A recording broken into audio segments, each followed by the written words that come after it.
Well,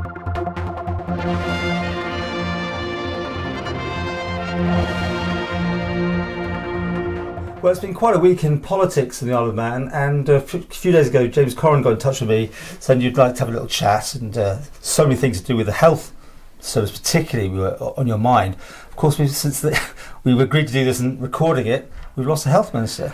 Well, it's been quite a week, hasn't it? A week in politics. Yes. You never know what's going to happen from one week to the next. I've got to point out your website, which is Isle of Man News and Politics Facebook group. Which everyone knows. I mean, how many people are following you? There's over 15,000 people in it now. You're quite influential then. And the average readership per week is usually between 7,000 and 9,000 people read. So what's been the mood music on your site? The heavy thing has been the health service recently. Yeah. There's been a lot of comments and posts about that. But generally speaking, if I don't read every comment in every thread, only if it's brought to my light, if there's something nasty being said. But generally speaking, the overall impression I get is most of the people that contribute to the site, they are basically just dissatisfied with Mr. Cannon's government.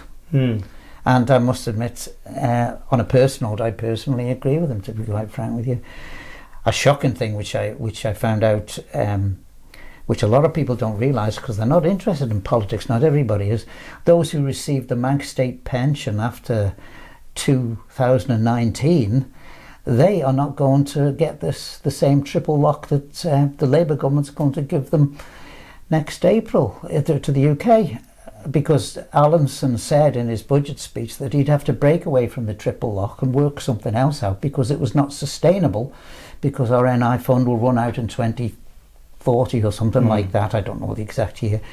But if Allinson does break away from that triple lock, we're going to be in a situation where you're going to have a two-tier pensioners as such.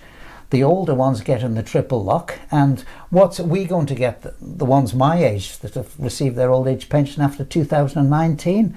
I think it's wrong, really, because when one considers that we do have the lowest old age pensions in the EU, even though we're not in it, it's a bit much, isn't it? These things obviously concern people. They concern me, and they concern quite a few people. Yeah.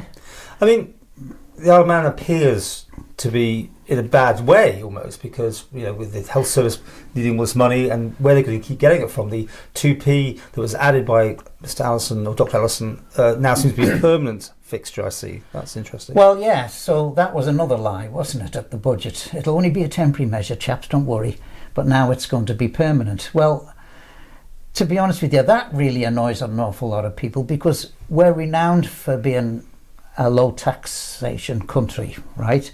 And there's nothing wrong in that. People say, oh, it's wrong. It's not wrong.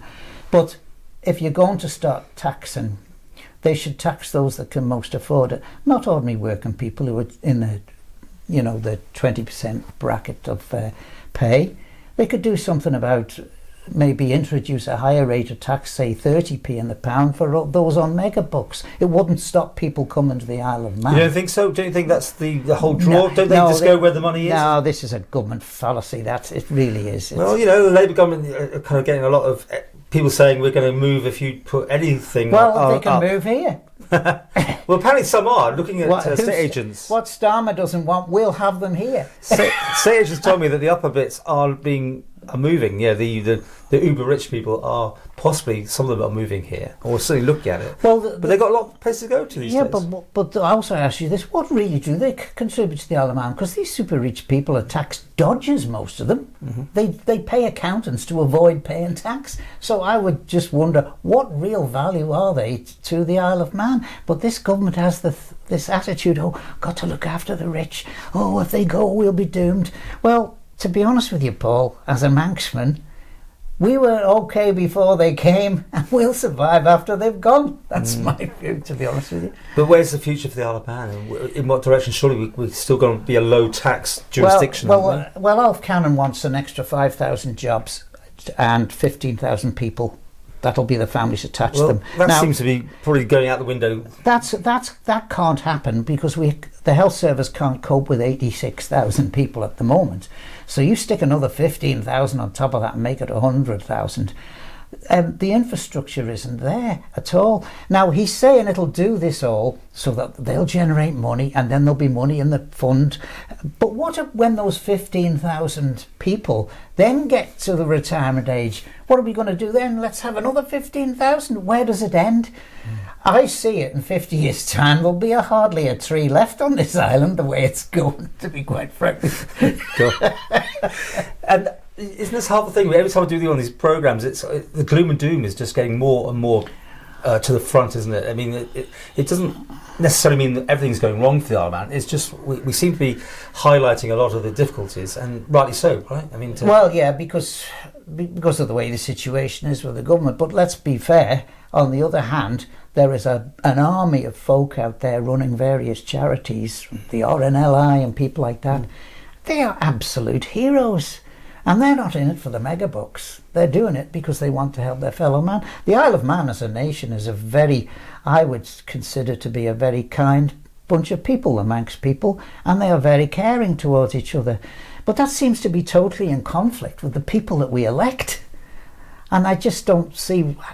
I just don't understand it, to be honest with you. Well, the countdown appears to be on almost now, isn't it? 2 years to go, sort of thing, and I can see certain people What year manoeuvring. is the election? 2026? 2 years away, isn't it? So I'm aware. And we've got local authority elections next year. I would have asked you if this had been done the other day, like with Mr. Hooper, should he have gone? And of course he has gone. What do you think what went on there? Well, you'll never know what really goes on in the Council of Ministers because they're more secretive than Kim Jong-un in Pyongyang, isn't it? But to be quite frank with you, I think there's an element of truth in what Laurie is saying. There may have well been words being said around the Council of Ministers, oh, maybe we should privatise the health service. People might say that, but not mean it, when they're in a meeting room. But Laurie's gone. I think it's sad that it's got to the situation that a minister's had to resign. Look how many ministers the health service has had. You've had David Ashford. Mm-hmm. Now, he was sitting on the throne when Dr. Ranson was being abused. And then because you fought for freedom of information, what did government then do to you? They went without political permission, CEOs went without political permission to a lawyer's firm and slapped legal letters on you to shut you up, and they basically ruined your career. If that had happened in England, those CEOs would have been down the road at the speed of light. Well, nothing's happened as far as I'm aware. They're all sitting still in they're all the sitting there. Yeah. And all those that were involved in the Dr. Ranson scandal, well, from what I gather, I was told that they all walked away with wheelbarrow loads of cash into the ether. So... yeah, well, you need to back that one up, but obviously we hear these things. We hear these things, but I think you're right. I think you're right. Not many people are being sacked. Most people are being asked to leave at the worst, or voluntary, and that means they keep their pensions, probably, no doubt. Yes, and keep their pensions. Now you had all that going on, and during that, now Ashford was the minister then, and then Rob Collister became the minister for a few weeks. Yeah, and then what did he do? He authorised an appeal against the Ranson Tribunal, and that went to the High Court, and the Deemster basically said, you haven't got no case to answer here, bye. Yeah.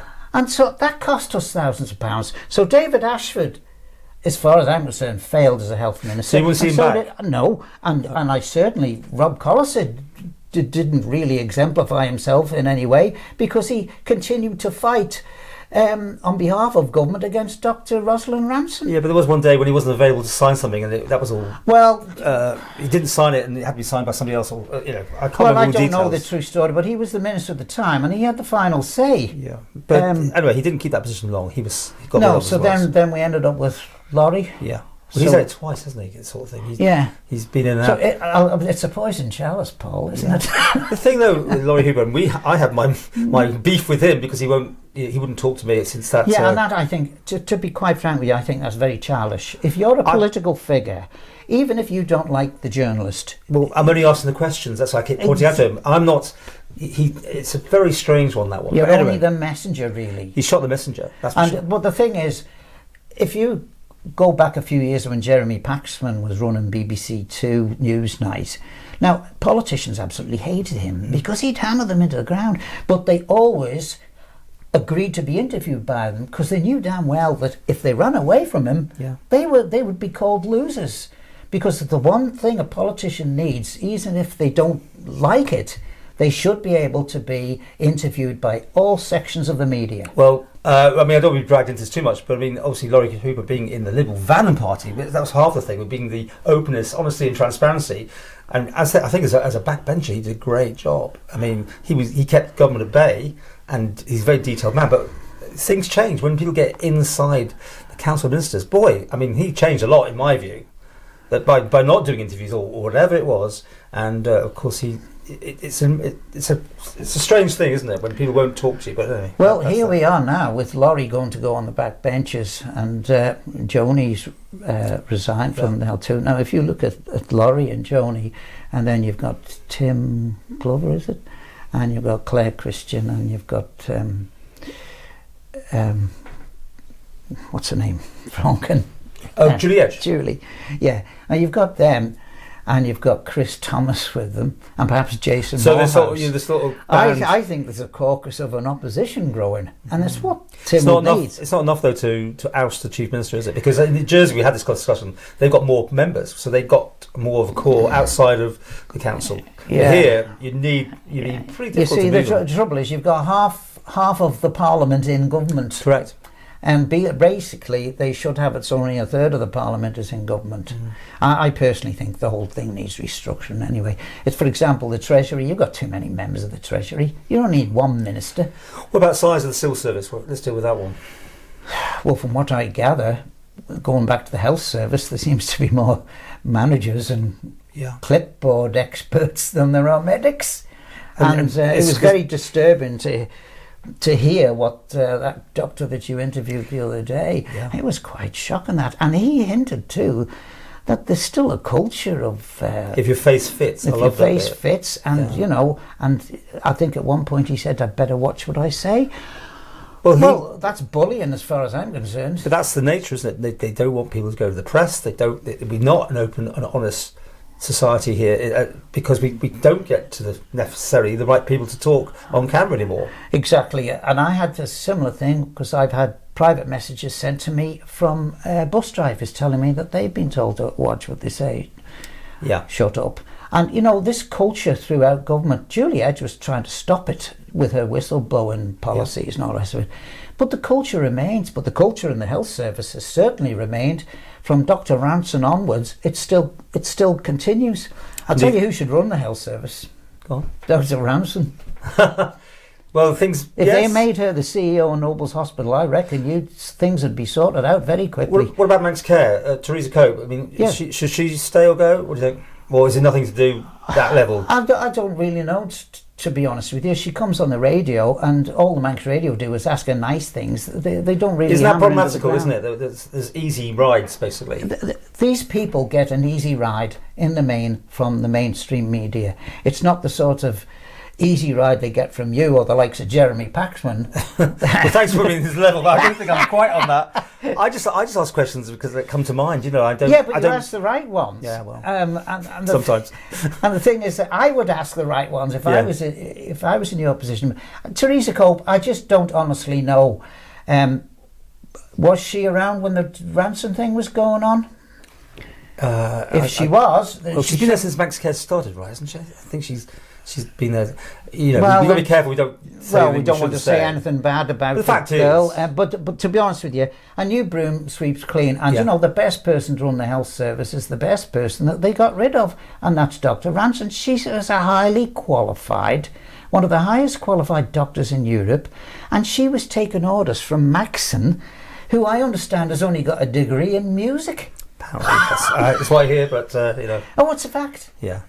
Yeah. And she's working, Mrs. Maxon is now working for a health service somewhere in the south of England, I believe.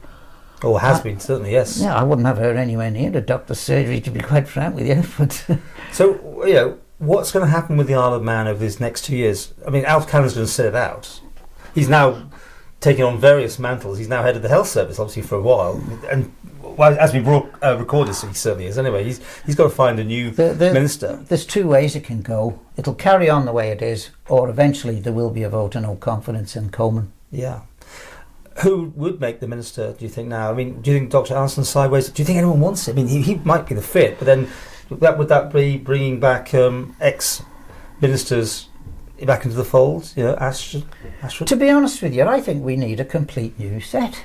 Yeah, you're not going to get it. He's only got that deck of cards dealt. That's all he's got. Yeah, but that's all he's got. But if we get rid of him and somebody else is put in his place, you might get a complete new deck of cards. Then again, we may get worse. Well, yes, we might get worse. I think, to be honest with you, I think the Isle of Man will continue as what I would say politically to stagnate until the next general election. And then I just hope that the people will vote properly and not just vote for him because he's a nice man, I liked him. There's too much of that over here. He does that very well. Well, he does. No, but I mean, it's serious. I've heard that numerous occasions. People say, "Well, I voted for him." Yes, he goes to church, And I've thought, God. But that is the point. There are some MHKs there who are probably they're not even involved in government, so they can hold their hands up quite easily and say, "We're clean, we haven't touched this." But because they haven't got their hands dirty. No. Now, that's also maybe a worry because they haven't participated much in running the Isle of Man and will be the ones that probably get back in because they are sort of Teflon on this one. Whereas the people who have been, putting their time served are not going to necessarily get the easier ride. Do you think Laurie Hooper's going to be all right? Or do you think they'll not worry about all this going on? Well, it's funny. I had a look at Manx forums this morning, which is another. Well, that's a controversial site, as we know. That's a pool. But some comedian posted on there, "It'll all blow over in 2 years' time. The people of Ramsey will have forgotten." And the Manx tend to be like that because look at David Quirk and what he did with the Manx gas situation. Well, when he got thrown out of the Keys for that, what did the Onchan people then go into? They put him on the commissioners. Yeah. And all he's done is caused more trouble in there. Well, he's on the radio most of the time, isn't he? On the well, to be honest with you, I actually said to somebody the other day, if you want to approach David Quirk, go phone Andy Wint first and see if you can get a slot. Yeah. Kind of interesting, that show. It seemed like regulars that almost appear. To be honest with you, I'm going back up. Yeah, but when David Collister ran the Man in Line, the late David Collister, and I knew him as a friend, he did a damn good programme. Mm-hmm. Now, Andy Wint does some damn good programmes when he has guests in and all the rest of it. I like Alex Brindley. Alex Brindley. When I hear him, I think he pulls something in. The difference between Andy and Alex Brindley is if you phone up the Man in Line and Alex Brindley's there and you make a statement, which you're entitled to, Andy will just say, yes, okay, yeah, thanks for calling up. But Alex Brindley will turn around and say, well, why? Who told you that? Where'd you get your information from? Yeah. Now, you see, he makes it interesting because he questions the callers. But you see, like David Quirk just phones up and he was playing hell about the Cushigs, wasn't he? Until it was Phil Gorn that actually phoned the station up and said, when you were in Tynwald, David, you voted to exempt the Cushigs from being cut down. Mm. Well, that shut David up. So we went on to some other topic. I've got to say this, though, I've never said it before. In the middle of the COVID thing, I was getting slated by people on the phone in a lot, Madeline. But they never once asked me to go on to defend my thing, which I just thought was remarkable. That was a strange one. And me and Max really got a checkered history, so we put it politely. But that would have been more interesting. I think you did well over the the COVID crisis. You did well, and let's face it, you embarrassed them by pointing out the different sets of rules that had been given to the steam packet company, which really embarrassed that lady, Mrs. Hewitt, is it? Yeah. That embarrassed her. Also embarrassed Howard Quayle. Now that was good journalism. Well, I mean, I was fed that information, which is obviously, and I think we all got it, to be honest. But I just happened to go with it. But maybe it's my turn. But it's kind of still an interesting. The whole COVID thing. It's like now no one wants to talk about it anymore. It's all want to be brushed under the carpet. But there's still people getting COVID. Yeah, and maybe they will for years to come. But we've had pandemics before, and I dare say in another 50 years we might have another one. Mm. But at least we will be prepared then, which we really weren't this last time. But if we'd have had, I'd still maintain this, if Dr. Rosaleen Ranson had been listened to, lives might have been saved on this island. I honestly think that brings you back to the whole freedom of information thing. The information didn't all get through. Exactly. By the gatekeepers. I mean, things could have been very different, and by all that legal business and not trying to answer the simple question: you were was it toned down or was it not No, toned down? but you were treated disgracefully, ultimately, when you had those letters sent to you. Yeah. Now, and to be honest with you, if that had happened in England, the National Union of Journalists would have pulled their members out on strike in support of you. Yeah, didn't And get all the much other support here, I must you say. didn't get no support here. No. And I was absolutely disgusted with it, to be quite frank with you. Well, thank you for that, by the way. I appreciate that. Something I haven't really talked about because it's still kind of raw in a sense. I couldn't believe what was actually going on at the time. But anyway. How can people punish somebody using the law? It's like if you remember, this happened to Rowley Drower. Because if you remember, Albert Goubet went to court and got what's called an Anton Pillar order on Rowley, which shut him up. And a couple of years after that, Rowley died of a heart attack. But Rowley Drower exposed all the stuff on a website he ran called the Manxman site. Oh, yeah. And he exposed all the scandals that were going on when Mount Murray was being built. And then there was the inquiry that Peter Corrin initiated, which the governor apparently was behind as well. And Alan Bell, the former chief minister, was found to have misled the House of Keys. Mm-hmm. Now, Rowley Drower was covering all this in his Manxman site, while the Examiner wrote nothing about it. And what happened? Albert Goubet then slammed this Anton Pillar order on Rowley. Is that half the problem? But more than that most of the media, the old-fashioned media, has an input from government some way or another, from some money or whatever else. That's always going to be an issue. Well, tricky. The other thing, you've seen good journalists also being they're very sneaky governments. Remember Alistair Ramsey, a friend of mine. He used to work for the old, it was the Herald, was it, or the Independent? I'm not sure, but he was a journalist. Now, he then went and moved into government in a PR capacity. He right? did. And I thought, poached to a gamekeeper. They've poached him deliberately to shut him up because they want him on their side. I haven't had that offer, by the way. Perhaps you're too dangerous. Okay. We're not having that Moulton colour in. Let's wrap it up for now. But feel free to come back, and obviously, remind everyone about your Facebook page again. It's Isle of Man News and Politics. It's fascinating because it does have the pulse. I guess though, from time to time, you've got to be really careful what is said because you've got to keep within the law. That's the main thing. Well, people do come up with things that they can't back up. Yeah, I've got a team of admins that work with me. Nice. But the other thing too is there's various algorithms that'll flag comments up, and if people do sort of go out of line, other members will complain about it, and then I can delete them. I've expelled a few people from the site over the years. It's been going since 2015. Yeah, and since 2015, there's been about 150 people that have been thrown out of the site, basically for swearing. It's a new sort of phone-in, isn't it? I suppose it is the modern day thing. If you've got a moan, we used to have a problem years ago that we'd have to stop people commenting on a Friday night because people would be coming home from the pub and say, "Let's have a go here." It's always very dangerous. The old keyboard warriors. Want to drink? James, lovely to talk to you, man. And thank you for your support, by the way. I wasn't expecting that, but keep tuned, and we're going to keep an eye on all this thing. And obviously, the sort of bingo is out now. Who's going to get the health minister's job? We'll see. Interesting times. Interesting times. Thank you.